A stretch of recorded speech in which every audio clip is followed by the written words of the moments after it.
என் தங்கப்பிள்ளையே, இன்று உன் வராகியானவள் உனக்கு ஒரு பேரதிர்ஷ்ட செய்தியினை கொண்டு வந்திருக்கின்றேன். உன்னை ஆட்டி படைத்த தரித்திரங்கள் எல்லாம் உன்னை விட்டு விலக உன் அம்மா சொல்கின்ற இந்த நீரை இன்று இரவு தேய்பிறை அஷ்டமியினுடைய இரவில் உன் இல்லம் முழுக்க நீ தெளித்து விட வேண்டும். நிச்சயமாக இந்த வாழ்க்கை உனக்கு கொடுக்கக்கூடிய உச்சபட்ச சந்தோஷத்தை நிச்சயமாக கொடுக்கும். வாழ்க்கையில் எவ்வளவுதான் உயரத்தை நாம் தொட நினைத்தாலுமே ஏதாவது ஒரு தடங்கல்கள் நமக்கு எப்பொழுதுமே வருகின்றது. அதிலும் குறிப்பாக சில தடங்கல்கள் நமக்கு மிகவும் நெருக்கமானவர்கள் மூலமாக வரும் பொழுது அதை நம்மால் ஒருபொழுதும் ஏற்றுக்கொள்ள முடியாது. என்ன நடக்கிறது, ஏது நடக்கிறது என்று யோசித்து யோசித்து மனதில் இருந்த அத்தனை விஷயங்களும் முக்கியமான குழப்பங்களை கொண்டு வாழ்க்கையில் இனியும் எதுவும் செய்ய முடியாதபடிக்கான ஒரு நிலையை நிச்சயமாக உருவாக்கி விடுகின்றது. இனிமேல் என்னதான் செய்ய போகிறோம்? பிரச்சனைகள், எதை தொட்டாலும் பிரச்சனைகள். பண பிரச்சனை, குடும்பத்திற்குள் பிரச்சனை என்று எதற்கெடுத்தாலும் சண்டைகளும் சச்சரவுகளுமாகத்தான் வாழ்க்கை இருந்து கொண்டிருக்கின்றது. ஒரு நொடி கூட நம்மால் நிம்மதியாக இருக்க முடியவில்லை. இது நமக்கு நல்லதற்குத்தான் நடக்கிறது என்று ஒரு விஷயத்தை பற்றி நாம் சிந்திக்கும் பொழுது கூட கடைசியில் அது நடந்தது எதனால் என்று நம்மை யோசிக்க வைத்து விடுகின்றது. இப்படியாக வாழ்க்கையில் ஒவ்வொரு விஷயங்களும் நமக்கு எதிரெதிரான பிரச்சனைகளை கொண்டு வந்து சேர்க்கும் பொழுது இதிலிருந்து மீண்டு வர நாம் என்ன செய்ய போகிறோம் என்று எண்ணி என் குழந்தை, நீ மனக்குழப்பத்தோடு நின்று கொண்டிருந்தாய் அல்லவா? இதிலிருந்தெல்லாம் ஒரு விடுதலை உனக்கு கிடைக்க வேண்டுமானால் உன் தாயானவள் நான் சொல்கின்ற இந்த நீரை உன் இல்லம் முழுக்க நீ தெளித்து விட்டாயானால் நிச்சயமாக உனக்கு பல கோடி பலன்கள் கிடைக்கும். என் குழந்தையே, நம்பிக்கையோடு நாம் ஒரு விஷயத்தை செய்வதற்கும் நம்பிக்கை இல்லாமல் ஒரு விஷயத்தை நாம் செய்வதற்கும் நிறைய வித்தியாசம் இருக்கின்றது. நம்பிக்கையோடு செய்யும் பொழுது அது நடக்கவே நடக்காது என்கின்ற முடிவில் இருந்தால் கூட உனக்கு நடந்துவிட வாய்ப்புகள் அதிகம். அதே நேரத்தில் நம்பிக்கை இல்லாமல் அதை நீ செய்யும் பொழுது உனக்கு நடக்கும் என்கின்ற ஒரு விஷயம் முடிவில் இருந்தாலும் கூட நடக்காமல் போவதற்கு வாய்ப்புகள் அதிகம். அதனால் எதையுமே நம்பிக்கையோடு நீ எதிர்கொள்ள வேண்டும். எந்த ஒரு விஷயத்தையுமே நம்பிக்கையோடு நீ செய்தாயானால் இந்த வாழ்க்கையில் எதிர்பாராத பல நல்ல மாற்றங்களும் எதிர்பாராத பல நல்ல திருப்பங்களும் உன்னை வந்து சேரும். நீ நினைத்திராத அளவிற்கு இந்த வாழ்க்கை உனக்கு உச்சபட்ச மகிழ்ச்சியை கொடுக்கும். வேண்டி விரும்பி நிற்கின்ற விஷயங்களை எல்லாம் ஒருவர் அடைந்து விட்டால் அதைவிட வேறு மகிழ்ச்சி என்ன இருக்க போகின்றது? என் குழந்தையே, ஒவ்வொரு முறையுமே உன்னுடைய மனது யோசிக்கின்ற விஷயங்களை எல்லாம் உன் அம்மா நானும் கண்டு கொண்டுதான் இருக்கின்றேன். எல்லாவற்றையுமே சட்டென்று எந்த ஒரு முடிவும் எடுக்க முடியாமல் திணறுகின்றாய். எதற்கெடுத்தாலும் யாராவது ஒருவரிடம் சென்று ஆலோசனை கேட்க வேண்டும் என்று நினைக்கின்றாய். நீ எத்தனை பேரிடமும் ஆலோசனை கேட்கலாம், எத்தனை பேரிடமும் உதவி கேட்கலாம். ஆனால் முடிவு உன்னுடையதாக மட்டும்தான் இருக்க வேண்டும். அடுத்தவர்கள் சொல்கின்ற விஷயங்களின்படிதான் நீ நடந்து கொள்ள வேண்டும் என்றால் இந்த வாழ்க்கையில் உனக்கு என்ன பங்கு இருக்கின்றது? இந்த வாழ்க்கையை வாழ்வதற்கு உனக்கு என்ன தகுதி இருக்கின்றது என்பதனை முதலில் நீ சிந்தித்து விடு. அதனால் எந்த விஷயத்தையுமே சற்று தொலைநோக்கு பார்வையோடு நீ பார்க்க தொடங்கினாயானால் நிச்சயமாக அதிலிருந்து கிடைக்கக்கூடிய முடிவுகள் என்னவென்பதனை உன்னால் புரிந்து கொள்ள முடியும். யாருக்கும் எந்த நேரத்திலும் நம் வாழ்க்கையில் நடக்கின்ற விஷயங்கள் எல்லாம் மிகுதியான பலனை கொடுக்கும் என்று எண்ணி இருக்கிறாய் என்றால் நிச்சயமாக அதற்கு ஏற்ற உழைப்பு அங்கே இருக்க வேண்டும் என்பதனை மறந்து விடாதே. நான் சொல்வது போல இன்று ஒரு நீரை உன் இல்லம் முழுக்க தெளிக்க வேண்டும். அதை மட்டும் தெளித்து விட்டால் போதுமா, எல்லாம் நடந்து விடுமா என்று கேட்பாயானால் அது உனக்கே தெரியுமல்லவா?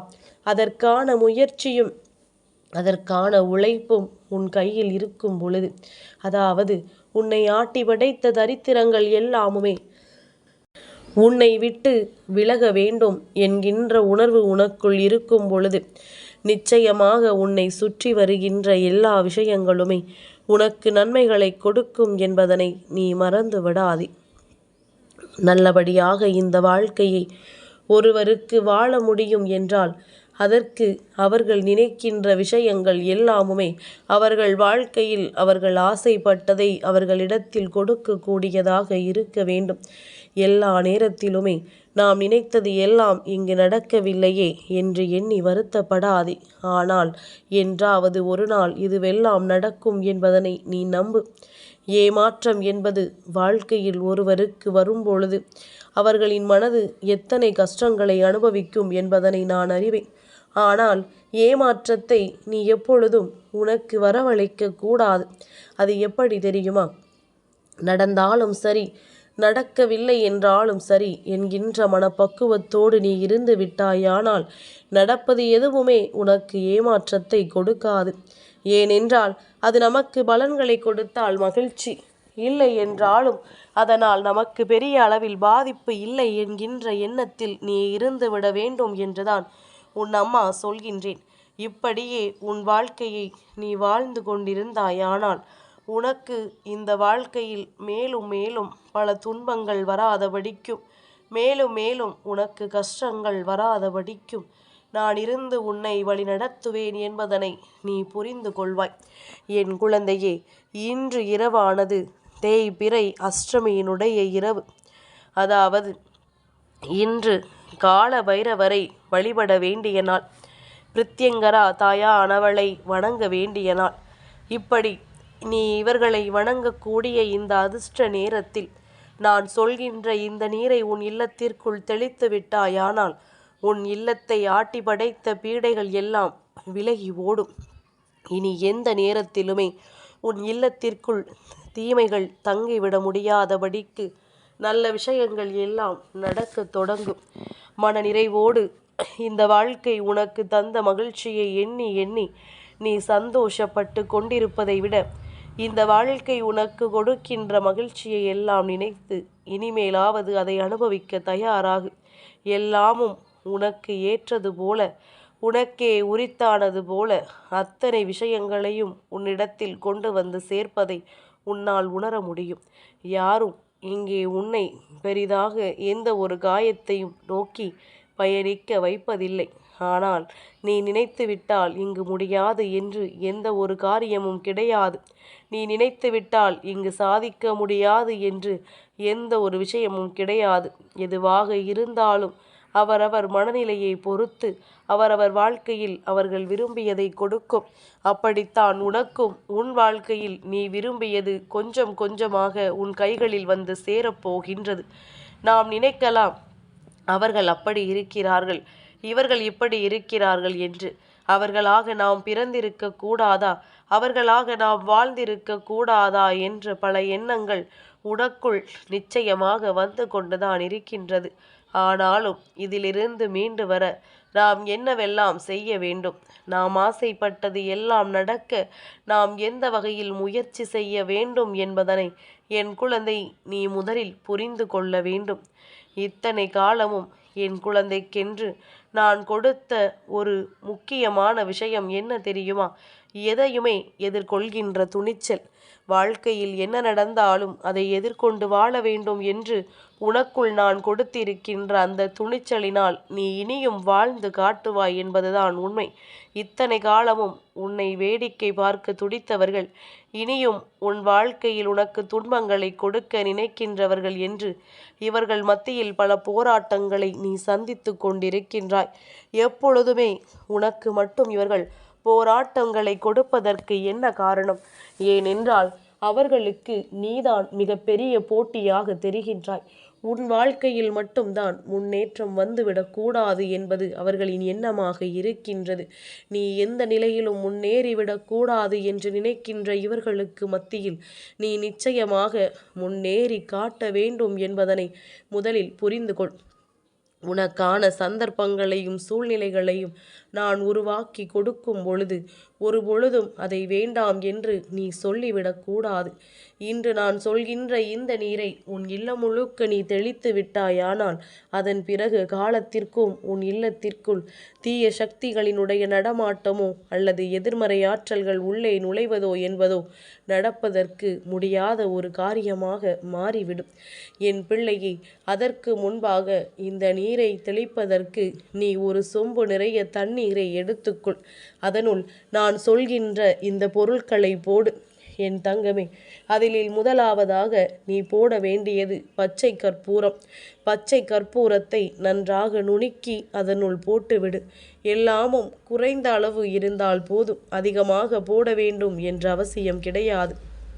கொஞ்சம் பச்சை கற்பூரத்தையும் கொஞ்சமாக அதில் மஞ்சள் தூளையும் நீ கலந்து விட்டால் போதும். இதனோடு சேர்ந்து கொஞ்சமாக கல் உப்பு, இந்த மூன்றையும் ஒன்றாக கலந்து விட்ட பிறகு இந்த நீரை இன்று இரவு நேரத்தில் உன்னுடைய இல்லத்தின் மூலை முடுக்குகள் என்று எல்லா இடங்களிலும் தெளித்து விடு. குறிப்பாக உன் இல்லத்தின் முக்குகளில் எல்லாம் தெளித்து விடு. எதிர்மறை ஆற்றல்கள், எதிர்மறை சக்திகள் என்று இவையெல்லாம் தங்கி இருப்பதற்கு இடம் கொடுக்கக்கூடியதுதான் இந்த நூலாம்படையும் இங்கிருக்கின்ற என் குழந்தையே ஒட்டடைகளையும். இதையெல்லாம் நீக்கிவிட வேண்டும் என்றால் முதலில் இதையெல்லாம் எங்கெங்கே இருக்கின்றதோ அதையெல்லாம் நீ சுத்தம் செய்ய பழகு. பொதுவாக ஒரு இல்லத்திற்குள் தெய்வம் தங்கி இருக்க வேண்டும் என்றால் அங்கே இது போன்ற விஷயங்கள் இருக்கக்கூடாது. இதே நேரத்தில் காய்ந்த மலர்களும் உன்னுடைய பூஜை அறையில் இருக்கக்கூடாது. மலர்களே இல்லை என்றாலும் பரவாயில்லை, காய்ந்த மலர்கள் இருக்கும் பட்சத்தில் அங்கே துர்சக்திகள் நடமாடத் தொடங்கிவிடும் என்றுதான் உன் அம்மா சொல்கின்றேன்.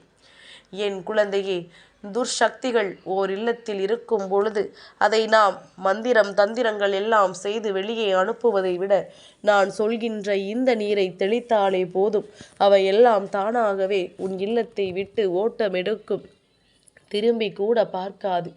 என் பிள்ளையே, உனக்கு இதிலெல்லாம் நம்பிக்கை இருக்கிறதோ இல்லையோ, உன் அம்மா நான் சொல்வதற்காக இதனை நீ செய்து பார். நிச்சயமாக பல விஷயங்கள் இந்த வாழ்க்கையில் உனக்கு நடக்கும். நிச்சயமாக பல நன்மைகள் இந்த வாழ்க்கையில் உனக்கே உனக்கானதாக கிடைக்கும் என்பதனை நீ புரிந்து கொள்வாய். எல்லா நேரத்திலுமே நீ இந்த வாழ்க்கையை எண்ணி வருத்தப்படுவதை விட உனக்காக நான் இருக்கும் பொழுது நான் தருகின்ற ஒவ்வொரு விஷயங்களையும் நினைத்து மனமகிழ்ச்சியோடு இரு. உன்னோடு இந்த வாழ்க்கையை வாழ வேண்டும் என்று நினைத்தவர்கள் எல்லாம் அது இல்லாமல் சென்ற பொழுது என் குழந்தை நீ என்னவாக உணர்ந்தாய்? நமக்கு கொடுத்து வைக்கவில்லை என்றா? அவர்களுக்கு கொடுத்து வைக்கவில்லை என்றா? வாழ்க்கையை நீயாக விட்டிருந்தால் உனக்கு கொடுத்து வைக்கவில்லை, அவர்கள் விட்டிருந்தால் அவர்களுக்கு கொடுத்து வைக்கவில்லை என்பதுதான் உண்மை. இதுவெல்லாம் ஒவ்வொருவர் மனதையும் பொறுத்தது. நாம் செல்கின்ற இந்த வாழ்க்கை நமக்கு எத்தனை உண்மையை கொடுக்கிறது என்பதனை பொறுத்து எல்லா விஷயங்களுமே மாறுபடும். என் குழந்தையே, அம்மா சொன்ன விஷயம் உனக்கு நிச்சயமாக நல்லபடியாக புரிந்திருக்கும். உன் இல்லம் முழுக்க இந்த நீரை தெளித்து விடு. எந்த மூலை முடுக்குகளிலும் நீ விட்டு விடாதே. என் குழந்தையே, இந்த நாள் முதல் உன்னுடைய வாழ்க்கை உனக்கு நீ கேட்ட சந்தோஷத்தை நிச்சயமாக கொடுக்கும். உனக்கே உன் இல்லத்தில் பல மாற்றங்கள் தெரிவதை உணர முடியும். நீயாகவே நல்ல வேளை, நாம் இதையெல்லாம் செய்தோம், இது போன்ற நல்ல நாட்களில் இதை செய்து நம் பலன்களை முழுமையாக பெற்று கொண்டோம் என்பதனை நிச்சயமாக உணர்வாய். எதையுமே எடுத்தவுடன் நாம் பெற்றுவிட முடியாது. ஆனால் நம்முடைய முயற்சிகள் எப்பொழுதுமே நமக்கு கை கொடுக்கும் என்பதனை நீ மறந்துவிடக்கூடாது. உன்னுடைய முயற்சிகள் உன்னை நிச்சயமாக வாழ வைக்கும். அப்படித்தான் இன்று இந்த அஷ்டமி நாளிலும் நீ செய்கின்ற விஷயம் உனக்கு நல்ல பலன்களை கொடுக்கும் என்பதனை நீ புரிந்து கொண்டால் போதும். எதற்குமாக உன் வாழ்க்கையில் எல்லாமுமாக உன் அம்மா நான் இருக்கும் பொழுது எல்லா விஷயங்களையும் கடந்த மகிழ்ச்சியை நீ பெற்றுவிட தயாராக இரு. உன்னை சார்ந்து நான் கொடுக்கின்ற ஒவ்வொன்றும் உனக்கு மேலும் மேலும் நன்மைகளை கொடுக்கும் என்பதனை நீ புரிந்து கொள்வாய்.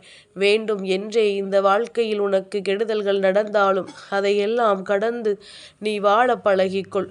எல்லாவற்றையும் தாண்டி உனக்கு நிச்சயமான சந்தோஷம் என்ற ஒன்று இருக்கிறது என்பதனை நீ உணர்ந்து கொள்வாய்.